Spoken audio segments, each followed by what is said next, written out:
The flicker in the light. It started with a flicker. A single fluorescent light in the women's restroom on the 6th floor of the office building had been stuttering for days, its rhythmic pulse unnoticed by most, but enough to summon Henry Galloway, the maintenance electrician, to the scene. He had worked in this building for over a decade, fixing what needed fixing, keeping the unseen gears of the workplace turning. The women's restroom was empty when he entered, the stark scent of disinfectant masking whatever secrets its walls held. He set his toolkit down, unscrewed the panel on the ceiling, and reached up to remove the failing tube. That's when he saw it. Tucked into the shadows of the fixture, nearly invisible against the black wiring, was a small pinhole camera, its tiny lens pointing directly down at the stalls. Henry froze, heart knocking against his ribs. The implications hit him like a wave. Someone had put this here. Someone had been watching. His fingers trembled as he reached for it, peeling it away with slow, deliberate care. A tiny slot on the side contained a micro SD card. He hesitated. He should report it. That was the right thing to do. But something in him, some quiet, curious part, compelled him to slip it into his pocket instead. That night, in his small, dimly lit apartment, he inserted the card into his computer. A folder appeared, marked only with a date from weeks ago. He opened the first file. The footage was grainy, the distorted hum of white noise buzzing faintly beneath the silence. The camera had been placed directly above the toilets, capturing the most private moments of unsuspecting women. Henry felt disgust rise in his throat, a thick, oily revulsion. He should delete it. He should burn the card and pretend he never saw it. But something made him keep watching. The hours of footage blended together, countless women, their faces unaware, their trust shattered without their knowledge. But then, something changed. A new video. This one wasn't like the others. The restroom was dark, illuminated only by the weak glow of emergency lighting. A woman entered, moving strangely, her steps unsteady. Henry's breath hitched as he saw a second figure emerge from the shadows, someone who shouldn't have been there. Someone waiting. The woman never screamed. She barely had time. The struggle was quick, brutal, soundless except for the sharp crack of her skull against the tile. Henry recoiled, bile rising in his throat. The video continued. The shadowy figure lingered over her body, unmoving for a long time. Then finally he reached up, directly toward the camera, toward him, and covered the lens with a gloved hand. Henry slammed the laptop shut, his skin clammy with sweat. He had just witnessed a murder, a real, unreported crime. He should go to the police. He had evidence. But then a thought slithered into his mind. Unbidden, had the camera been his? The idea sank its claws into him, twisting deeper. He had stolen the card. No one knew he had it. If he reported it now, wouldn't that make him look guilty?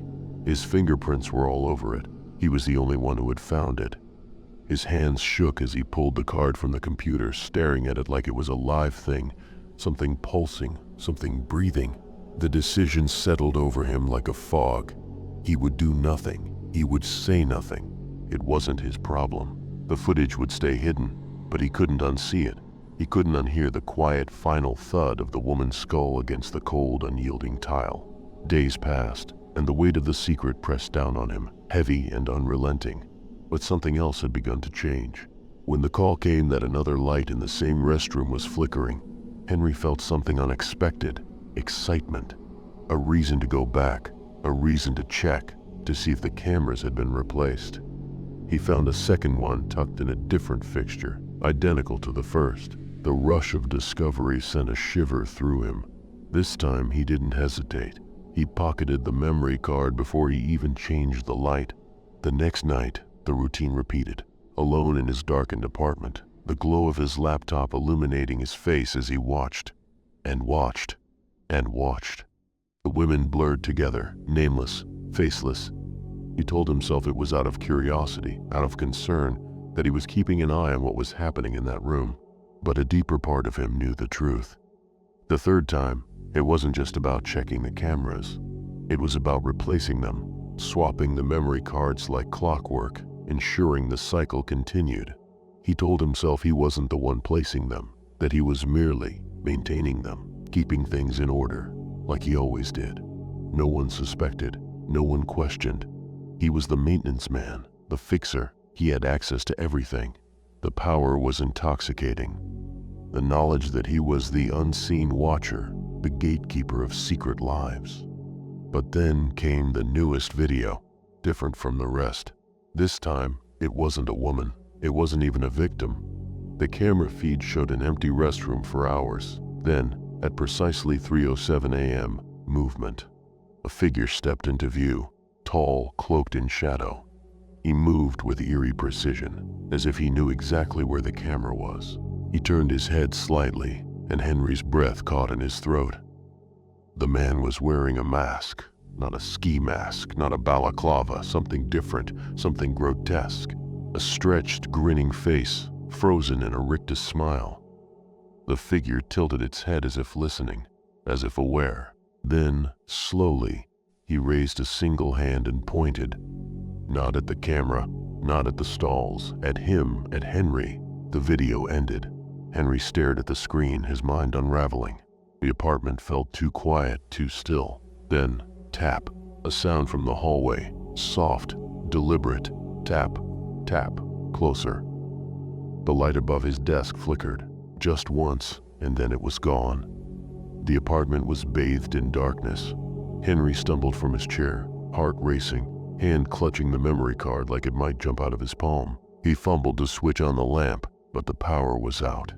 The silence felt too loud, too thick, as if it was pressing in on him. Then came another tap, this time louder, closer. There was a knock at the door, a single deliberate knock. He didn't move. His body froze. There was no one in the hallway. He was certain of it. He hadn't heard a door open. He hadn't heard footsteps. The hallway was dark. No one came up this late at night. The knocking persisted, slow, methodical. It was as if someone was waiting for him to react, to do something, anything. He swallowed hard, his throat dry. The door creaked, not from the outside, but from the inside. Henry looked back over his shoulder, and a cold sweat dripped down his spine. The door to his closet was slightly ajar, the blackness behind it yawning wide, too wide. Who was in there? The thought was like a whisper, too quiet, too clear. Tap, tap, tap. The knocking was louder now, as if the sound was moving through the walls, inching closer with every passing second. Henry's pulse thrummed in his ears. His feet shuffled toward the closet, his breath ragged, his chest tightening. He reached out, hand trembling, to push the door open. Nothing. The closet was empty, but there was a feeling now, an oppressive weight in the air that hadn't been there before. The walls felt too close. The shadows in the corners felt too alive. Then he heard it, a whisper, low, raspy, like it was coming from the walls themselves. You watched, and now, you're mine. He spun around, heart hammering, but there was no one there. Nothing but the dark, the flicker of the light bulb above him, spinning wildly, out of control. The laughter came then, not from anywhere around him, but from within him. A laugh, soft, hollow, unfamiliar, as if he were already lost, as if he were already one of them. The lights went out. Henry returned to work the next morning, pale and unshaven, but a strange energy coursed through him. He hadn't slept, his mind too rattled to rest, but there was something else, something different. The whispering voice from last night still echoed in the back of his mind, but instead of fear, it had sparked a bizarre, undeniable hunger. He couldn't stop thinking about the cameras, about the footage, about the power, the knowledge that he had seen things no one else ever would. He started looking around the building differently, eyes flicking from hallway corners to ceilings, from light fixtures to security panels. There was a certain satisfaction in knowing what people were doing when they thought no one was watching. He could see everything. He could control it all. The first camera had been a mistake, he told himself, a one-off, a curiosity. But now, with the power of the footage in his hands, he couldn't resist. It was like an itch, one that only grew more unbearable the longer he ignored it. He found himself back in the same restroom that night, replacing the camera again, swapping the card without even needing to check the light. His motions were mechanical, practiced, but now a feeling of glee began to spread in his chest. He was no longer just maintaining the building, he was controlling it. But that wasn't enough. Henry's obsession grew. It consumed him. He started installing cameras everywhere, more restrooms, more hallways, the supply closet, even the stairwells. There was always something to fix, some new issue to address. Each time he'd leave a small, unnoticed camera behind, always in the shadows, always watching. He started to get careless. His mind, once sharp, began to dull under the weight of his addiction. He couldn't focus on anything other than the next video, the next glimpse of intimacy, of secrecy. The people who trusted him, who never knew he was watching, never knew he was controlling their every movement. By now, Henry had become a ghost in the building, a shadow who only appeared when something needed repairing, when someone was in the restroom or alone in the hallway. He was everywhere and yet nowhere. But the cameras weren't enough anymore. He needed more. He needed the thrill, the rush that came with the recordings. So, he installed cameras in places where no one would expect them. Back offices, the break room, even the cleaning closets where employees might change. He studied the footage obsessively, memorizing every detail of their lives, their conversations, their darkest, most private moments. He knew it all. And it was never enough.